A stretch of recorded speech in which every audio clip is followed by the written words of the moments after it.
Now let's come to what I teach kids. I'm trying to get this book written. Of course, kids should pay taxes. And in it is going to be this little philosophy here on money management. What should a child do with $1? Here's one comment. What difference does it make? It's only a child and it's only $1. Only a child and only $1? Where do you suppose someone's financial journey begins? A child with $1. That's where it starts. Now, what road is this child with $1 going to go down? It all depends. It depends on what they've been taught. It depends on what they've been taught, the disciplines of developing a plan for the future. It all depends which road this child chooses. And one of the great illustrations of choosing the wrong road is doing the wrong things with the early resources. So what difference does it make? Well, what if this child spends the whole $1? Let me give you a clue. That is the wrong road. You say, well, it's only a child and it's only $1. No. And if a child has $1, however he earned it, however he got it, you've got to say to the child, now don't spend the whole $1. They'll say, why not? It's my $1. I said, I know it's your $1. I earned it. I know you earned it, but you can't spend the whole $1. They'll say, why not? That opens the door for you to say, let me show you why not. Now underline this word, visual. Kids learn best by visual. So you take them to the other side of town and show them where people live that spend the whole $1. And you just drive them around and say, would you like to live here? Kid says, no.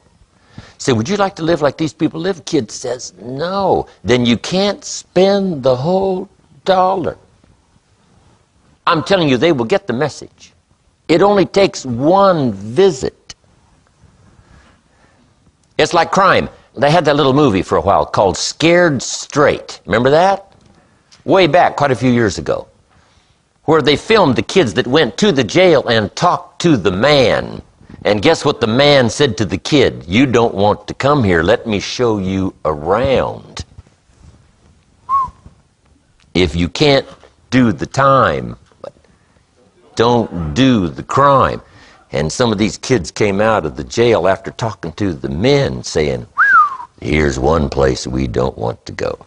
So visual, actual visual, is one of the best ways to help to illustrate kids. So take them to the other side of town. Now, if you already live there, just show them around.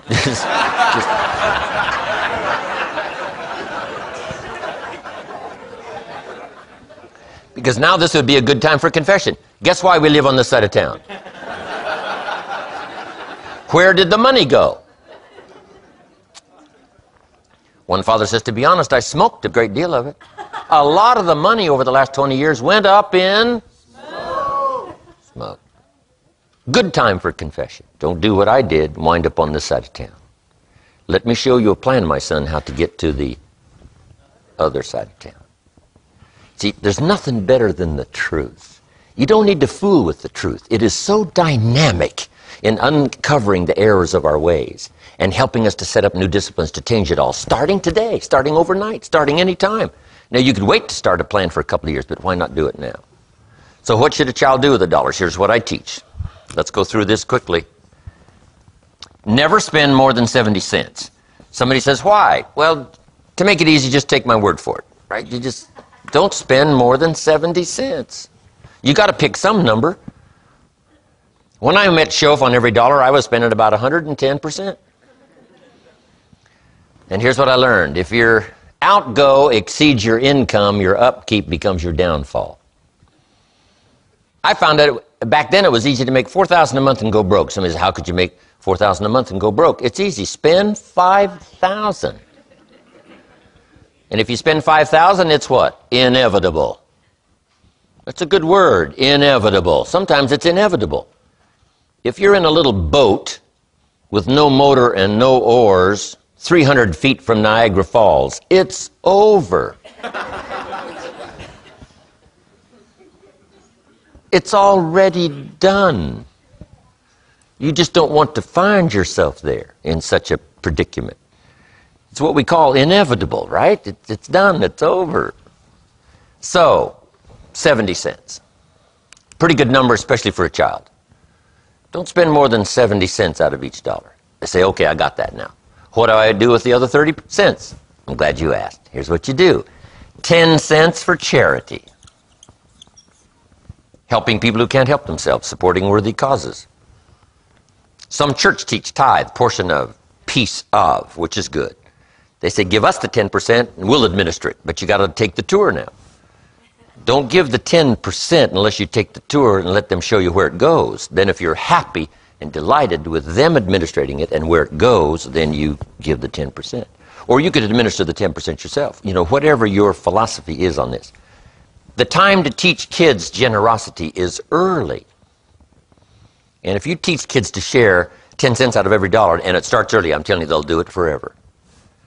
And 10 cents is kind of easy to give out of a dollar. If you got $1 million, it's a little more difficult to give 100,000. Someone says, oh, if I had $1 million, I'd give 100,000. I'm not that sure. We better start you early so that when the big money starts to roll, the system will already be in place. So 10 cents for charity. Now, here's another 10 cents called active capital. Meaning, put your money to work. Capitalism. And kids can learn to buy and sell. My old illustration way back on the old tapes was buy a bottle of soap for $2 and sell it for $3. Who can do that? Any kid can do that.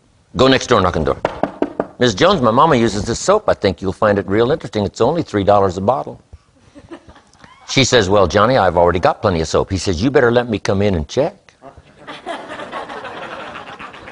Kids don't need a class on sales. They're born to sell. Better let me come in and check. Now, when a child collects $3 and sells this bottle of soap, what should they do? You got to teach them not to spend the whole $3. See, some adults don't know that. Kid says, well, yeah, if you spent the whole $3, you'd be out of business. That's right. You got to save back the $2. You've only got $1 now. The $2 have got to go get you another bottle of soap. So it's easy to teach these little principles. Profits are better than wages. Wages make you a living. Profits make you a fortune. This is what I taught in Russia, in Moscow, to 8,000 the first class.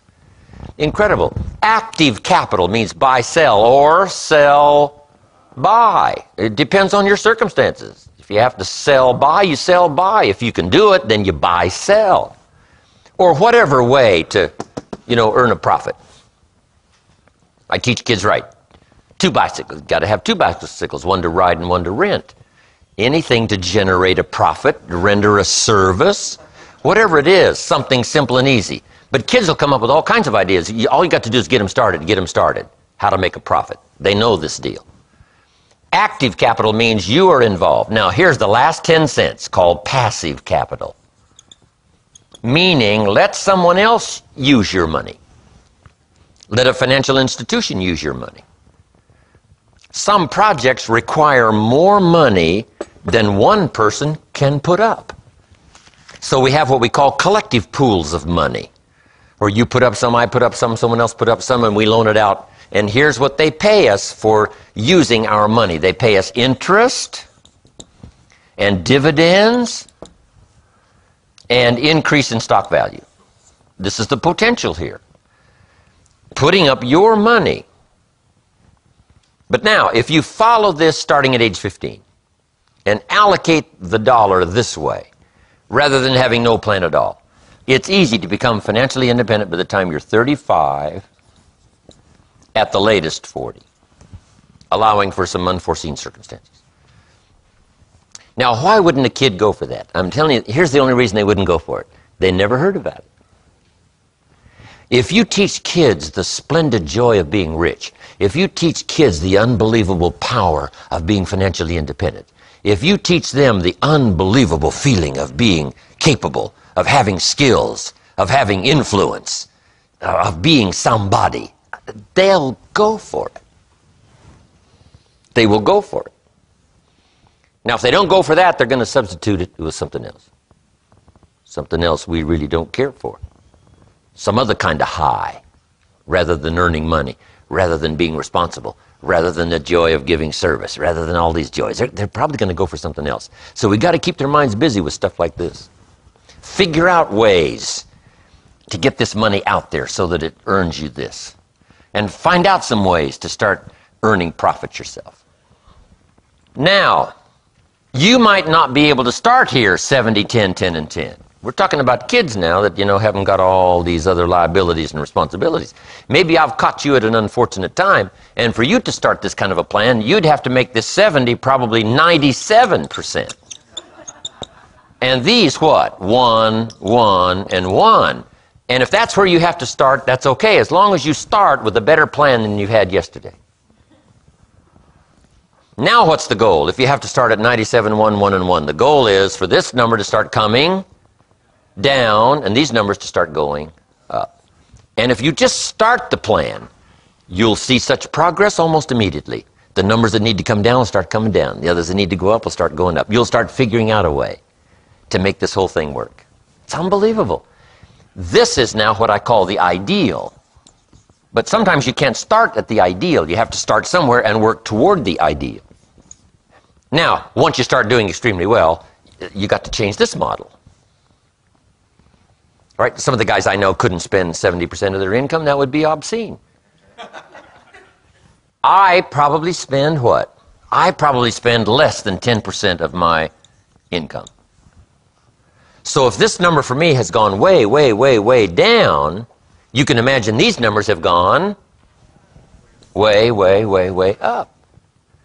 And you can't believe the thrill of watching your plan unfold.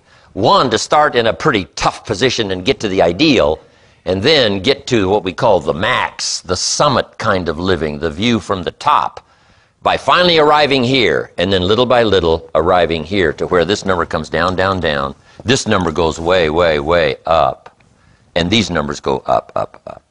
Now you've got resources to do all kinds of things, whatever you wish to do. This is what we call having a financial plan. Now, all I want to do is stimulate you with this plan. You can develop your own. You can change all these numbers. You can do whatever you want. Here's what I advise. You got to have a plan.